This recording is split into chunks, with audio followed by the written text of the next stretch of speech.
Yorana, c'est Myriam Abono pour la 18e édition du FIFO 100% numérique. Et le FIFO, c'est la rencontre, le FIFO, c'est le partage, le FIFO, c'est des émotions, alors des émotions gaies, mais aussi parfois des émotions tristes. Mais en tout cas, c'est avant tout pour moi la rencontre et le partage.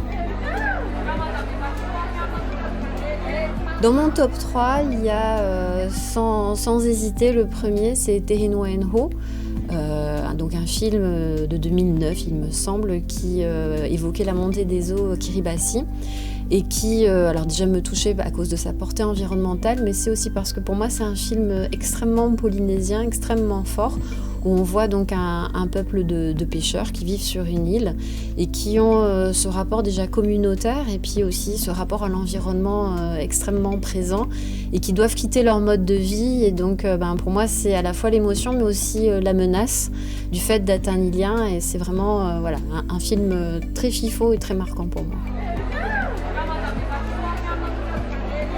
L'Océanie n'a pas changé, mais que certainement notre regard individuel sur l'Océanie a été modifié, notamment grâce au FIFO. J'en retire mon expérience personnelle, mais aussi celle de tous les spectateurs que j'ai vus au FIFO, parce que c'est vrai que le fait d'être confronté à toutes ces histoires nous permet de mettre notre propre expérience en perspective avec celle des autres Océaniens. Et donc si parfois on peut avoir l'impression, de vivre les choses sur notre île, on se rend compte qu'en fait il y a beaucoup de problèmes qui sont communs à tous les Océaniens, mais qu'il y a aussi beaucoup de solutions et beaucoup de choses positives que nous partageons. Et donc je pense que le FIFO a contribué à donner cette dimension vraiment océanienne, cette prise de conscience du fait que nous sommes aussi un même peuple et qu'il y a une continuité entre nous tous.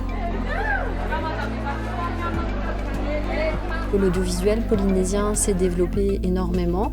Moi, en 10 ans, j'ai vu de plus en plus de productions se faire. J'ai aussi eu la chance de voir de jeunes Polynésiens remporter des prix au FIFO, prendre la caméra. Donc c'est vraiment une grosse satisfaction. On est toujours là, mais en même temps, petit à petit, on véhicule nos images, on prend la parole et c'est rien, mais c'est beaucoup en même temps. À tous, je vous donne rendez-vous du 6 au 14 février pour la 18e édition du FIFO 100% numérique sur www.fifotahiti.com.